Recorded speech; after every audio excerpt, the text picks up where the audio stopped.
Hello students, welcome to our next lecture of Electrostatic 1 and this is lecture number 4. So in this lecture we are going to discuss basic properties of electric charge. देखिए लेकिन charge के बारे में जब basic properties के बारे में discussion करना है उससे पहले आपके पास कुछ रिक्वायरमेंट होता, कुछ इन्फॉर्मेशन होना चाहिए। जैसे कुछ इन्फॉर्मेशन में सबसे पहला चीज रहेगा कि इलेक्ट्रॉन का चार्ज क्या होता है। तो इलेक्ट्रॉन का चार्ज 1.6 इंटू 10⁻⁻19 कूलम होता है, नेगेटिव चार्ज होता है। मास ऑफ इलेक्ट्रॉन जो होता है 9.1 इंटू 10⁻31 केजी होता है। प्रोटॉन का चार्ज जो होता है वो इलेक्ट्रॉन के चार्ज के इक्वल ही होता है, बस वो पॉजिटिवली चार्ज होता है, मतलब इसका चार्ज भी 1.6 इंटू 10⁻⁻19 कूलम होगा, बट पॉजिटिवली चार्ज होगा। मास ऑफ द प्रोटॉन जो है वो 1.67 इंटू 10⁻27 केजी होता है। एक और टर्म आपको याद रखना पड़ेगा, that is called specific charge.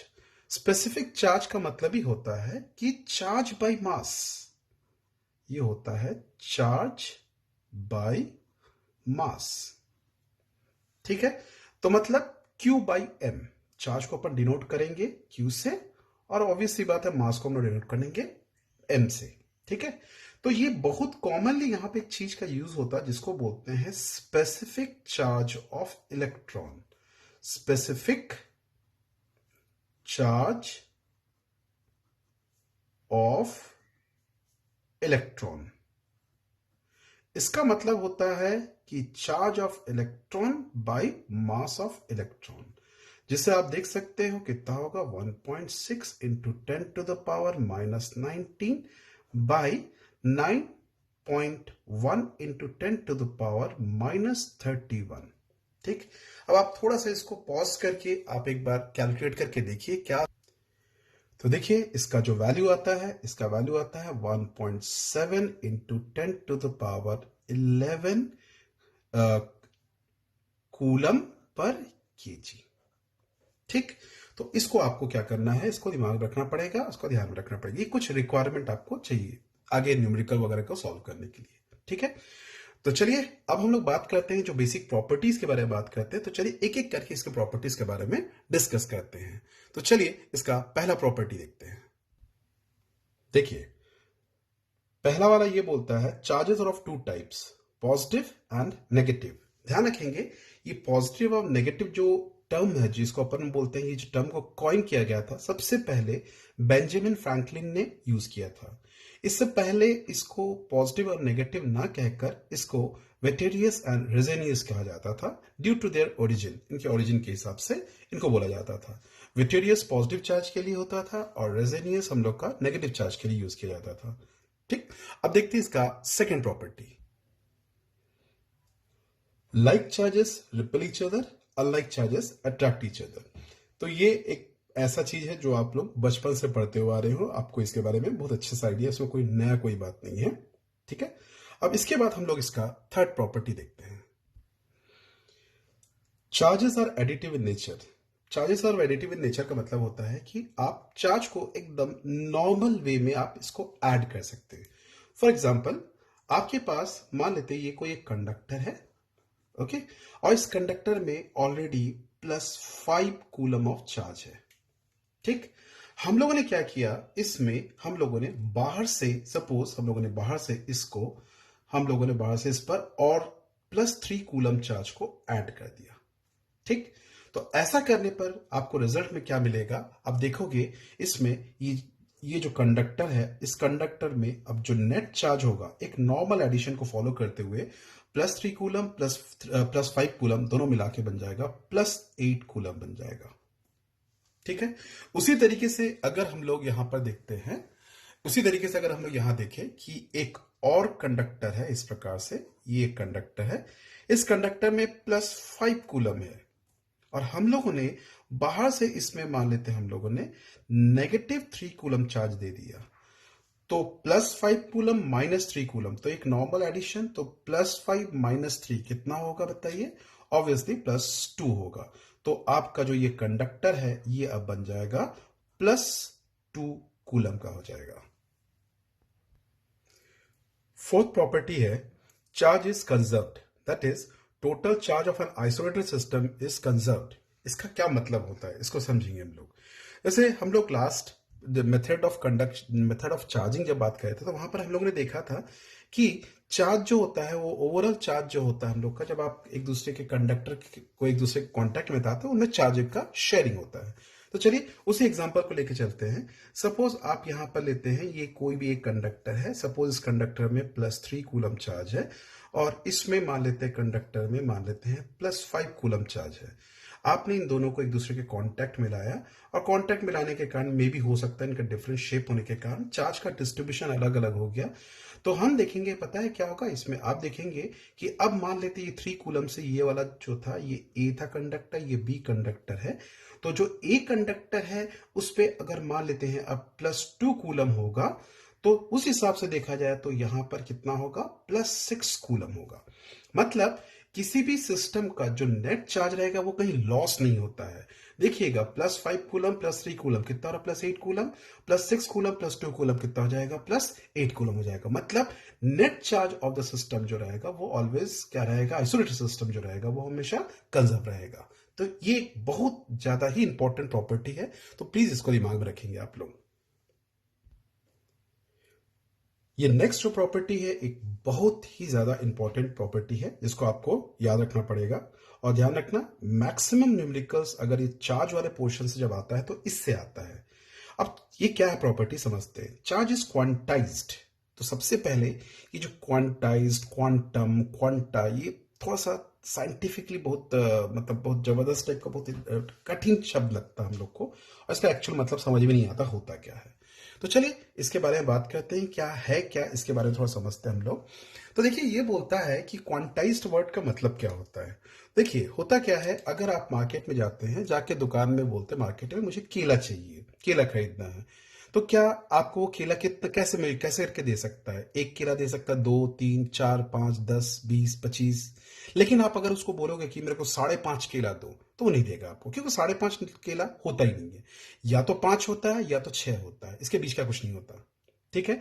तो सबसे सभी केले को अगर वो देना चाहेगा, सिर्फ मैं केले का एग्जांपल लिया तो इसका मतलब ये केला नहीं है, आप चाहे तो संतरा लीजिए, आप जाकर संतरा भी मांग सकते हैं। तो संतरा भी आपको 2 संतरा, 4 संतरा, 5 संतरा, 6 संतरा, कभी भी आपको 6.5 संतरा नहीं देगा।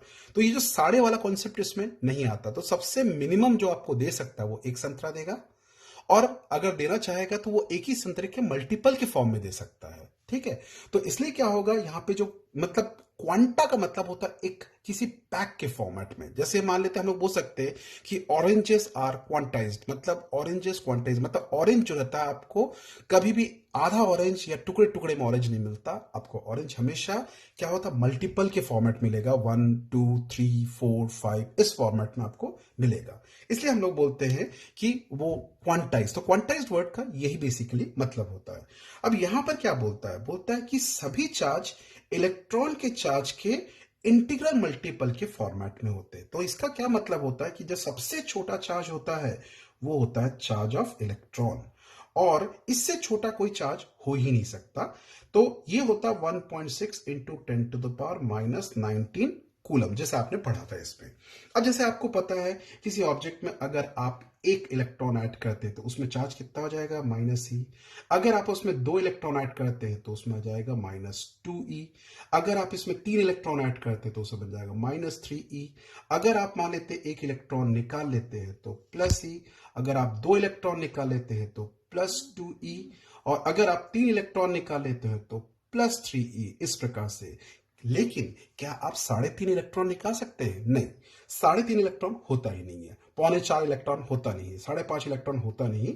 तो कभी भी आप कोई भी चार्ज इसी फॉर्मेट में होगा, ऐसा टाइप का कभी भी होना पॉसिबल नहीं है। +5/3e या 1/2e, इस तरह से चार्ज कभी भी एग्जिस्ट नहीं करता है। ठीक है। लेकिन ध्यान रखना, इसमें भी एक बात है, उसको मैं थोड़ी देर बाद बताता हूं, पहले इसको क्लियर कर लेते हैं। तो मतलब एक जनरल सेंस में हम लोग ये बोल सकते हैं कि सभी चार्ज को आप इस तरह के फॉर्मेट में लिख सकते हो, ±NE। ये हम लोग का क्वांटाइजेशन का मैथमेटिकल फॉर्म है, जहां पे n किस चीज को बता रहा है, n1 2 3 इस तरह से बता रहा है। अगर आप इलेक्ट्रॉन निकाल देते, एक इलेक्ट्रॉन निकालते हैं तो 1e हो जाएगा, अगर 2 इलेक्ट्रॉन निकालते प्लस 2e हो जाएगा, अगर 3 इलेक्ट्रॉन निकालते प्लस 3e हो जाएगा। लेकिन अगर आप एक इलेक्ट्रॉन ऐड करते हैं तो माइनस ई हो जाएगा, अगर एक 2 इलेक्ट्रॉन ऐड करते हैं तो माइनस 2 इलेक्ट्रॉन ई हो जाएगा। इस प्रकार से चार्ज हमेशा आप इस प्रकार के फॉर्मेट में ही एक्सप्रेस कर सकते हैं। तो ध्यान रखना, ये वाला जो प्रॉपर्टी है ये एक बहुत इंपॉर्टेंट प्रॉपर्टी है, प्लीज इसको अच्छे से ध्यान रखेंगे। इसको ना स्टार लगा के रखिए आप लोग, बोर्ड में बहुत सारे क्वेश्चन आते हैं, आपके कंपटीशन में भी बहुत सारे क्वेश्चन आते हैं। लेकिन यहां पे एक छोटा सा हम लोग के पास एक डिफरेंट एस्पेक्ट से भी देखना है कि क्या इससे छोटा चार्ज, क्या इलेक्ट्रॉन से छोटा चार्ज एग्जिस्ट करता है। तो यस, एग्जिस्ट करता है, लेकिन उसमें भी थोड़ा सोचने वाली बात है, उसको हम लोग देखते हैं क्या है वो चीज। देखिए, एक बहुत छोटा, हम लोग अभी तक जानते हैं कि न्यूक्लियस के अंदर जो सबसे छोटा कोई चीज होता है वो न्यूट्रॉन और प्रोटॉन होता है। लेकिन यह देखा गया है कि न्यूट्रॉन और प्रोटॉन भी कुछ छोटे पार्टिकल से मिलकर बनते हैं, जिन्हें हम लोग कहते हैं क्वार्क। ओके, तो ये क्वार्क जो होता है, दे आर बेसिकली सब एटॉमिक पार्टिकल्स। क्वार्क जो होता है वो बहुत तरह के क्वार्क होते हैं, लगभग 6 तरह के क्वार्क होते हैं, जिसमें हम लोग लिखते हैं अप होता है, उसके बाद डाउन होता है, ठीक, अप डाउन क्वार्क। उसके बाद अप को अपन यू से एक्सप्रेस करते हैं, डाउन को अपन डी से एक्सप्रेस करते हैं, स्मॉल यू स्मॉल डी भी यूज कर सकते हैं। उसके बाद होता है हम लोग के पास चार्म होता है, ठीक है, चार्म होता है, स्ट्रेंज होता है, उसके बाद टॉप होता है और बॉटम होता है। ये बेसिकली इतने तरह के कुछ सब एटॉमिक जो हम लोग का पार्टिकल्स, बहुत छोटे छोटे पार्टिकल्स होते हैं, जिनसे हमारा प्रोटॉन और न्यूट्रॉन मिलकर बना होता है। ये जो अप जो होता है, ये चार्म जो होता है, जो टॉप होता है, इनका चार्ज होता है +2/3e होता है, और डाउन स्ट्रेंज या बॉटम जो होता है ये -1/3e होता है। ठीक है, अब आप बोलोगे सर अभी आपने बताया था कि इस तरह के फॉर्मेट में चार्ज एग्जिस्ट नहीं करता। यस, एकदम एग्जिस्ट नहीं करता, लेकिन ध्यान रखना ऐसा आइसोलेटेड चार्ज एग्जिस्ट नहीं करता, लेकिन ध्यान रखना कंबाइन में ये जरूर एग्जिस्ट करते हैं। ठीक है, फॉर एग्जाम्पल अगर हम लोग बात करें प्रोटॉन, तो आपको पता होगा प्रोटॉन का चार्ज क्या होता है। प्रोटॉन का चार्ज होता है +e। तो क्या आप गेस कर सकते हैं प्रोटॉन किस तरह के, ये माना गया है कि प्रोटॉन जो होता है अपर और डाउन क्वार्क से मिलकर बना हुआ है, तो कितने अप और कितने डाउन क्वार्क का यूज हुआ होगा। अब सोचेंगे थोड़ा सा, ठीक है, एक बार वीडियो को पॉज करके थोड़ा सोचिए, अदरवाइज हम लोग आगे बढ़ते हैं। तो देखिए ये क्या हो सकता है, तो ये बेसिकली जो प्रोटॉन होता है वो 2 अप और 1 डाउन क्वार्क से मिलकर बनता है। अब आप देखिए कैसे, आप बोल सकते हो कैसे, लेकिन ध्यान रखना ये एक कंबाइंड सिस्टम में होता है, कभी भी आइसोलेटेड क्वार्क एग्जिस्ट नहीं करता नेचर में, ना तो आइसोलेटेड अप क्वार्क ना तो आइसोलेटेड डाउन क्वार्क। अब आप बोलोगे सर ये UUD क्या है, तो देखिए UUD का मतलब होता है कि +2/3e एक अप क्वार्क, +2/3 सॉरी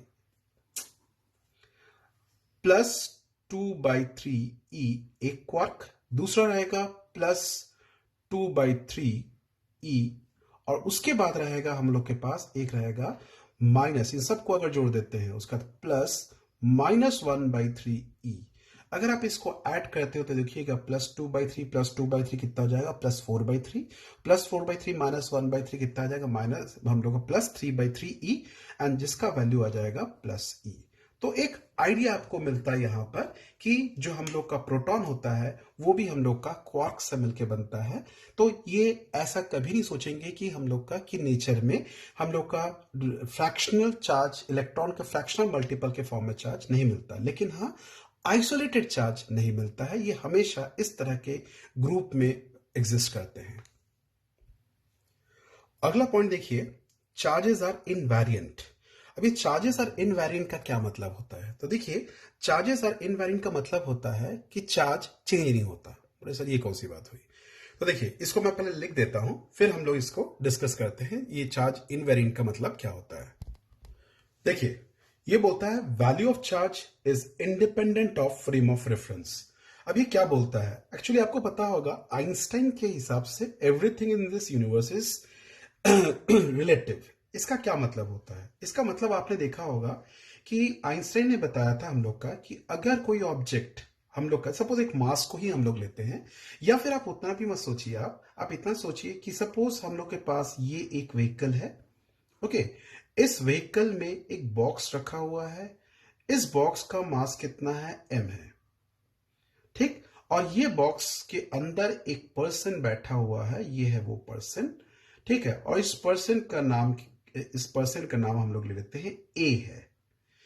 ये इस फ्रेम में है, ये एक व्हीकल में रखा हुआ बैठा हुआ है। और मान लेते हैं ग्राउंड में एक आदमी खड़ा हुआ है जिसका नाम है क्या, बी। और वो ग्राउंड में खड़े होकर इस व्हीकल को देख रहा है, इसका नाम है बी। अब मान लेते हैं हमारा ये व्हीकल v वेलोसिटी से चलना चालू करता है। अगर ए से पूछा जाए कि चलो बताओ आप, ये जो बॉक्स रखा हुआ है, ये बॉक्स, इसका काइनेटिक एनर्जी क्या होगा, तो ए बोलेगा इसका काइनेटिक एनर्जी 0 होगा। क्यों? क्योंकि ए बोलेगा बॉक्स तो मेरे सामने रखा हुआ है, और जब मेरे सामने रखा हुआ तो मूव ही नहीं कर रहा है, तो जब मूव नहीं कर रहा है तो फिर उसका काहे का काइनेटिक एनर्जी। लेकिन अगर बी से पूछा जाए कि चलो आप बताओ कि kinetic energy of the box क्या होगा, ये जो बॉक्स रखा हुआ है इसका काइनेटिक एनर्जी क्या होगा, तो बी बोलेगा बॉक्स जो है वो व्हीकल में रखा हुआ है जो v वेलोसिटी से मूव कर रहा है, तो इसीलिए वो बोलेगा इसका काइनेटिक एनर्जी कितना होगा, हाफ mv² होगा। तो आप देखेंगे एक ही इवेंट को दो अलग अलग पर्सन अलग अलग रेफरेंस फ्रेम से देखे तो इसके बारे में अलग अलग रिजल्ट दे रहे हैं। ठीक उसी तरह से आइंस्टाइन ने ये बताया था कि जो मास होता है, मास भी दो तरह का होता है, एक होता है रेस्ट मास, एक होता है रिलेटिविस्टिक मास। तो मतलब अगर कोई ऑब्जेक्ट अगर किसी रेस्ट जगह पे रखा हुआ है तो उसके मास को अगर अपन m0 लेते हैं, और अगर मान लेते हैं वो किसी ऐसे फ्रेम में रखा हुआ जिसमें वो v वेलोसिटी से मूव कर रहा है, तो उसका जो मास होगा उसको अपन रिलेटिव मास बोलते हैं, और उसको हम लोग m से रिप्रेजेंट करते हैं। और इसके लिए आइंस्टाइन ने एक रिलेशन दिया था कि relative mass is equal to हम लोग का रेस्ट मास √1 माइनस v²/c² होता है। ये एक रिलेटिविस्टिक एक्सप्रेशन है जिसके बारे में अभी फिलहाल आप उतना ज्यादा दिमाग मत लगाइए, बस जान के रखिए। मतलब मास जो होता है, टाइम जो होता है, ये सारी चीजें अलग अलग फ्रेम में अलग अलग चीज रिप्रेजेंट करता है, ठीक है। लेकिन चार्ज जो होता है वो इनवेरिएंट होता है, दैट मतलब चार्ज का वैल्यू फ्रेम के ऊपर डिपेंड नहीं करता है। देखिए इसका अगला प्रॉपर्टी बहुत इंपॉर्टेंट प्रॉपर्टी है, इसके ऊपर बेस करके कंपटीशन बहुत सारे क्वेश्चन आते हैं, तो प्लीज इसको नोट करेंगे।